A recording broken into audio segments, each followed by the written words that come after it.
எனக்கென்று ஒரு உலகம், என் நாடு, என் மக்கள் என்று ஏற்படுத்திக் கொண்டு தனிமையில் இருக்க போகிறேன். முடிந்தால் என்னை எல்லாரும் அங்கு வந்து பாருங்கள். முருகா, குமரா, வேலவா. நாரதா, நீ எண்ணி வந்த காரியம் சுலபமாக முடிந்து விட்டதல்லவா? சிவசிவா, சுவாமி, என்ன இது? பெத்த மனம் பித்து, பிள்ளை மனம் கல்லு என்பதற்கு உதாரணம் காட்டிவிட்டு போகிறான் உன் மகன். அவனை இப்படியே விட்டு விடுவதா?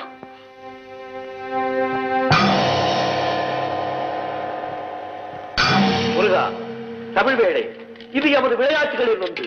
விளையாக கொள்ளாதே, நில். குமரா, நீ கோபப்படும் அளவிற்கு பெரும் தவறொன்றும் நடந்து விடவில்லை. சிரத்தை விடு, தனித்து செல்லாதே. சண்முகா, என் சொல்லை கேள். முருகா, தம்பி.